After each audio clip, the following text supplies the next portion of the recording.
మొన్న శుక్రవారం జూలై 26న రిలీజ్ అయిన Hollywood cinema Deadpool and Wolverine release అయిన మొదటి 3 రోజుల్లో ఇండియాలో ఎక్సలెంట్గా వచ్చే కలెక్షన్స్. 3 రోజుల్లోనే ఈ సినిమా 85 కోట్లు గ్రాస్ కలెక్ట్ చేసింది.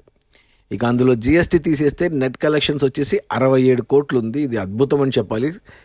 ఇక తర్వాత ఓవర్సీస్ అంటే మేజర్గా ఈ సినిమా అమెరికాలో చూసుకుంటే మొదటి వీకెండ్లో ప్రీమియర్స్తో కలుపుకొని చూసుకుంటే అక్కడ $205 మిలియన్, అంటే మన కరెన్సీలో చెప్పాలి అంటే 1700 కోట్లు.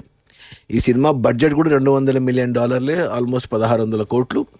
ఆ 1600 కోట్లు ఒక అమెరికా కలెక్షన్స్లోనే మొదటి 3 రోజుల్లోనే వచ్చేసాయి. ఇక మిగతా ప్రపంచ దేశాలన్న కలెక్షన్స్ చూస్తే $234 మిలియన్ వచ్చాయి. అంటే మన కరెన్సీలో చెప్పాలి అంటే 1900 కోట్లు. అలా టోటల్గా అమెరికా అండ్ మిగతా దేశాలన్నీ కలిపి చూసుకుంటే 3 రోజుల్లో ప్రీమియర్స్ కలిపి ఈ సినిమా ఇప్పటి వరకు $439 మిలియన్, అంటే మన కరెన్సీలో చెప్పాలి అంటే అప్రాక్సిమేట్గా 3600 కోట్లు గ్రాస్ కలెక్ట్ చేసింది. అంటే 1600 కోట్ల బడ్జెట్కి గాను 3600 కోట్లు వచ్చాయి. అంటే 2000 కోట్లు లాభాలు ఈ సినిమాకు.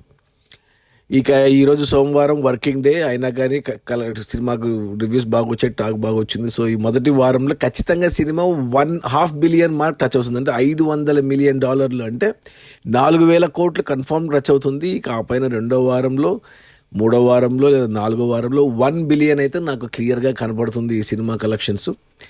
సో అద్భుతం అని చెప్పాలి. అది ఈ మన dead pool and Wolverine release అయిన మొదటి 3 రోజుల్లో ఇండియాలో 85 కోట్ల గ్రాసు, ప్రపంచవ్యాప్తంగా చూసుకుంటే $440 మిలియన్, అంటే మన కరెన్సీలో చెప్పాలి అంటే 3600 కోట్లు. Cinema blockbuster. Okay, bye.